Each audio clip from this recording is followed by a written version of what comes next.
And from dumb pipe to dumb cloud, how telcos can monetize and optimize the rush to the cloud and rush to cloud services. That on this edition of All the Angles Live.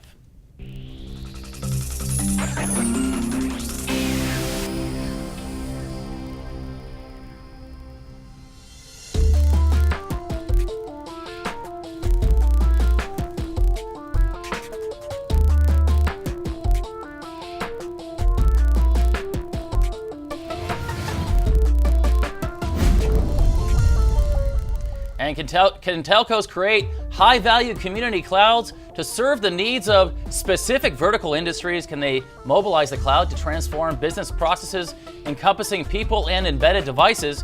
Kevin McDonald, Senior Cloud Strategist at ICF International, and Gautam Nagesh, editor of the Technology Executive Briefing at Congressional Quarterly, joins us today to touch on those very questions and much, much more. And gentlemen, welcome back to the program. Thank you. Thanks for having me. Thanks for making it in, Gautam. I know you're feeling a little bit under the weather today, from what I heard. I'll do my best. Okay, and thanks for being here once again. Right, thank you guys.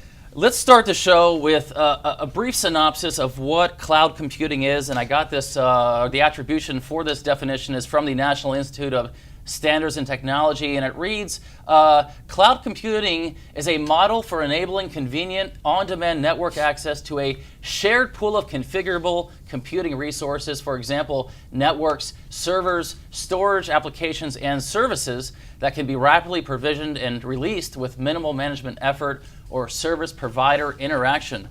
Now, Kevin, I'll start with you. The latter part of that definition leads me to believe, and I could be wrong, that some service providers out there, and some of the bigger ones even, will be boxed out of the market with the rush or migration to cloud computing. Am I wrong there? Well, I think actually that this is really an opportunity for telcos. This is an opportunity from a number of places. One is when we talk about just the title of the show, we're talking about the access to the cloud. Really is when somebody goes from an internal service to maybe doing cloud computing or doing some of their email out in the clouds, instead of having that one dedicated pipe doing things for pushing things out, it's actually all of the users for that organization need a lot of bandwidth to connect to the cloud. So from that standpoint, we should see, I would think, a increase in organizations really being interested in how much bandwidth do they have, how much can they really get out to the cloud. Is that one of the things that they also will probably look at this from an economic standpoint, economic development. When an organization wants to go and develop somewhere, they decide, I'm going to pick this plant location, or I'm going to pick this location for perhaps a call center. They're going to look at some of the things like, well, quality of life, what's the number of trained workers available, but also how much broadband is available. Now, you cited in our pre-show briefing that there's only 30% proliferation of broadband in the U.S. right now. First of all, is that an accurate number still?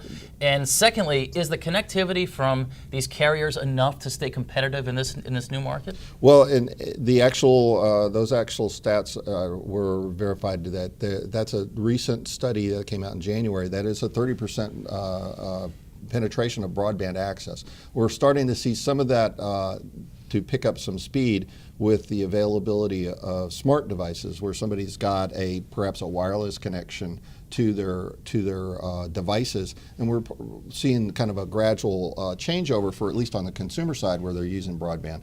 But really, for an organization, what it really means is they need really good, affordable access to big pipes for their business to grow and for them to make their products available.